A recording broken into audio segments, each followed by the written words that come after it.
Hurmatli magistrant talabalar, bugungi fanimiz O'zbekistonda yer suv munosabatlari tarixi. Bu qadimgi davrdan hozirgi kungacha bo'lgan davr fani hisoblanadi. Mavzu O'rta Osiyoning Rossiya imperiyasi tomonidan zabt etilishi va yer suv munosabatlarining mustamlakachilikka moslashtirilishi.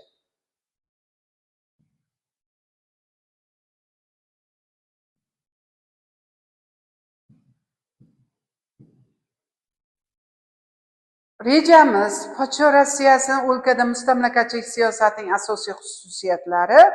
Podsho Rossiyasini o'lkada yer egaligi to'g'risidagi siyosati 1886-yildagi nizomning agrar bandlari va uning mustamlakachilik mohiyati. To'rtinchisi, mustamlaka davrida o'lkada sug'orish tarmoqlarining ahvoli. Albatta, mavzumizning tarixshunosligi, manbashunosligi quyidagilardan iborat.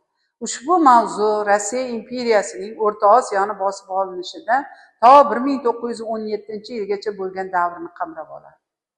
Mavzuning manbashunosligi, albatta manbashunoslik haqida gapirganimizda biz bilamizki, mana shu fan bo'yicha o'zimizni, ya'ni o'zimni va kafedramning o'qituvchisi Nazirov Baxtiyor Safarovich bilan birgalikda O'zbekistonda yer suv munosabatlar tarixini qadimgi davrdan hozirgi kungacha bo'lgan davrini darsligi, o'quv qo'llanmasini albatta ustozlarni maslahatlari bergan nimalari bilan, taqrizlari bilan tayyorlaganmiz. Bundan tashqari ustozimiz Ahmadali Asqarovni manbasini ko'rishingiz mumkin. Bundan tashqari Baturinni O'zbekistondagi o'sha yer suv munosabatlari haqida manbalarni o'qishimiz mumkin ekan. Endi albatta podsho Rossiyasining o'lkada mustamlakachilik siyosatidagi asosiy xususiyatlari nimalardan iborat? Biz bilamizki, podsho Rossiyasi O'rta Osiyoni bosib olgach, bepoyon hududlarda ega bo'ladi. Bu dunyoning eng yirik mustamlakachi mamlakatlardan biriga aylanadi. Shuning uchun ham o'sha vaqtda Rossiya to'g'risida, ya'ni ulkan miqdorda mulk o'g'risi degan gaplar bekorga aytilmagan. Rossiya imperiyasining O'rta Osiyodagi tartiblari Polsha, Finlandiya, Kavkazdagidan ham ya'ni tafovutli xususiyatlarga ega bo'lganligini ko'rishimiz mumkin. Ya'ni Kaufmanning Turkiston general gubernatori Kaufman 1868-yil 12-yanvarda Toshkent jamoatchilik vakillari bilan yig'ilishda so'zlagan nutqida ruslarning hukmronligi baquvvat zaminga ega ekanligini alohida ta'kidlab, uni abadiy bo'lishini uqtirib o'tadi. U xuddi shu ma'ruzasida birinchi marta ruslarni Turkiston aholisining katta og'alari deb ataydi. Ya'ni musulmonlarning ashaddiy dushmani bo'lgan Kaufman rus harbiylarining eng faol ijrochisi, ya'ni jandarm graf Milyutinning imperiya harbiy vazirining maslakdoshi va safdoshi edi. U o'zining o'sha yurakdagi pinhoniy sirini Milyutinga 1876-yilda yo'llagan ma'ruzaноmasida harbiylarga xos ochiqchasiga bayon etganligi bu bejiz emas edi. Endi albatta Rossiya imperiyasi harbiy vaziri Milyutin 1867-yilda, ya'ni Vazirlar qo'mitasida Turkiston o'lkasi boshqaruviga doir qonun loyihasini taqdim etadi. Bu loyiha Rossiya tomonidan istilo etilgan Yetisuv, Sirdaryo viloyatlarida Turkiston general gubernatorligini tashkil etish, unga harbiy vazirlik ixtiyorini berishni nazarda tutar edi. Shu tariqa 1867-yildan 1882-yilga qadar Turkiston xalqlari taqdirini hal etish general gubernator Kaufman ixtiyoriga topshirildi. Ya'ni yangi hudud bosib olingandan keyin Sirdaryo viloyatida yangi ma'muriy hududiy birliklar, ya'ni 1868-yilda markazi Samarqand shahrida bo'lgan Zarafshon okrugi 1873 yilda markazi Petro Aleksandrs bo'lgan hozirgi To'rtko'lda bo'lgan Amudaryo bo'limi. 1876 yilda Qo'qon xonligining tugatilishi munosabati bilan ya'ni markaz Yangi Marg'ilon hozir Farg'ona shahri bo'lgan Farg'ona viloyati tashkil etildi. Endi albatta podsho Rossiyasini o'lkada yer egaligi to'g'risidagi siyosati 1873-yilda general Kaufman Rus podshosi Turkistonga yerga egalik tuzilishini o'rganish loyihasini taqdim etdi. Loyihaga ko'ra amlok yerlari ularning ishlarini ishlatib turgan odamlar tasarrufiga o'tish lozim edi. Bu qoidani vaqf yerlariga ham joriy qilish to'g'risida loyiha taklifi esa uni rad etilganligini bilishimiz mumkin. 1868-yilda ya'ni Yettisuvda dehqon manzilgohlari to'g'risidagi qoidalar ishlab chiqilgan bo'lib, bu qoidalar ruslarning turkistonliklar yurtiga ko'plab ko'chib kelishi uchun qulay sharoitlar yaratib beradi. 1868-1882-yillarda Yettisuvda har birida 250 ta aholisi bo'lgan 29 ta rus qishlog'i tuzildi.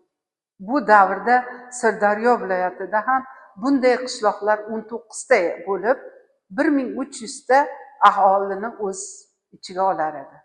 Xususan 1891-yilda Rossiyada ro'y bergan ocharchilikdan so'ng O'rta Osiyoda vabodek yopirilib kelayotgan rus oilalar oqimi juda ham ko'payib ketganligini bilamiz.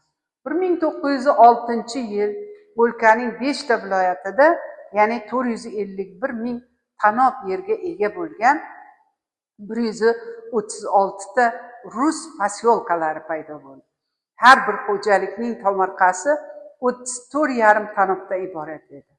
Turkistonning eng yaxshi yerlarga egalik qilgan bunday rus xonadonlari 1916-yilga kelganda 2,659 ming desyatini yerni tashkil qilar edi. O'ziniki qilib olgan edi. 336 ming desyatinadan ortiq 336 ming buncha desyatini yerni 336 ming oila egalik qilar edi. Bundan tashqari 14 million desyatini yer bevosita davlat xazinasi ixtiyoriga olindi. 190 ming desyatini yerni esa rus plantatorlari, pomeshchiklari o'zlariniki qilib oldi. Endi albatta 1886-yilda ya'ni nizomning agrar bandlari uning mustamlakachilik mohiyati nimadan iborat edi? Sovetskiy Turkistonda Rossiya mustamlakachilik ma'muriyatining agrar siyosatini tahlil qilar ekan, arxiv hujjatlarida ya'ni iste'fo etishning o'ta rasmiy usullaridan foydalangan. Ayniqsa bu muallif o'zi foydalangan hujjat bandlarini tahlilsiz to'g'ridan to'g'ri ko'chirdi. Ko'p hollarda nizomdagi yer mulkchilik haqidagi muhim bandlar muallifning ya'ni bizga noma'lum maqsad munosabati tufayli qisqartirilib uzib olinganligini bilamiz. Masalan, biz yuqorida tahlil qilingan 255, 259, 260 bandlarning bor yo'g'i bir jumladan ko'chirib olinganligi xolos. Sovetskiy yuqorida qayd etilgan maqolasi asosan alohida ya'ni topshiriqlarni amaldorlar, kollej maslahatchisi ya'ni Xomutovning 1890-yil ya'ni 28-avgustda Turkiston general gubernatoriga yozgan axborotida tahlil qilishga qaratilgan. Xomutov axborotida yer mulkchilikning soliq tizimi masalalaridagi chalkashliklar, ya'ni anglashilmovchiliklar, qator kamchiliklar ochib berish kerak edi. Ya'ni 1886-yilgi qonunga qadar ishlab chiqilgan boshqaruv loyihalari mohiyati jihatdan bir-biriga yaqin hujjatlar edi. Ular orasida farqlar asosan hujjatlarning tarkibiga kiruvchi ayrim qoidalarni shakliga aloqador edi desak xato bo'lmaydi. Barcha loyihalar haqida xulosa qilib, ularni bari Turkistonda mustamlakachilik tizimini mustahkamlashga xizmat qiladi deyish mumkin. 1886-yilgi hujjat boshqaruv tizimining qonun shakliga qaror toptirish lozim edi. Qabul qilingandan keyin 1886-yil qonun bir qator barqaror amal qilganligini, bu Turkiston o'lkasini murakkab ijtimoiy, iqtisodiy vaziyat taqozosi bilan unga turli xil o'zgarishlar, to'ldirishlar kiritib borilganligi ham ma'lum. Biz ishimizda agrar sohaga oid bu kabi tuzatish, to'ldirishlarning o'rniga o'zimizni munosabat bildirib o'rganamiz va o'rganishimiz kerakligini bilamiz. Hujjatning 255-bandini odat asosida, ya'ni meroslik, shart va kelishuv bilan yerdan foydalanish, ya'ni davlat amlok yerlardan ekin-tekin qilib tirikchilik qilish kabi 3 yo'nalish yer-mulk munosabatlarini asosiy ekanligi belgilab qo'yilgan. 256-269 esa shu qoidalarni turli huquqiy holatlar bo'yicha ichki qoidalar bayon etilgan edi. 1886-yilgi boshqaruv qonunida Turkistonda an'anaviy vaqf yer-mulk munosabatlariga ham o'rin ajratilgan. Jumladan unda aytilishicha, davlat tomonidan tan olingan vaqf mulklari qishloq jamoalari ixtiyoriga bo'ladi. Buning huquqiy asoslari odat, shariat qoidalariga suyangan edi. Necha minut bo'ldi?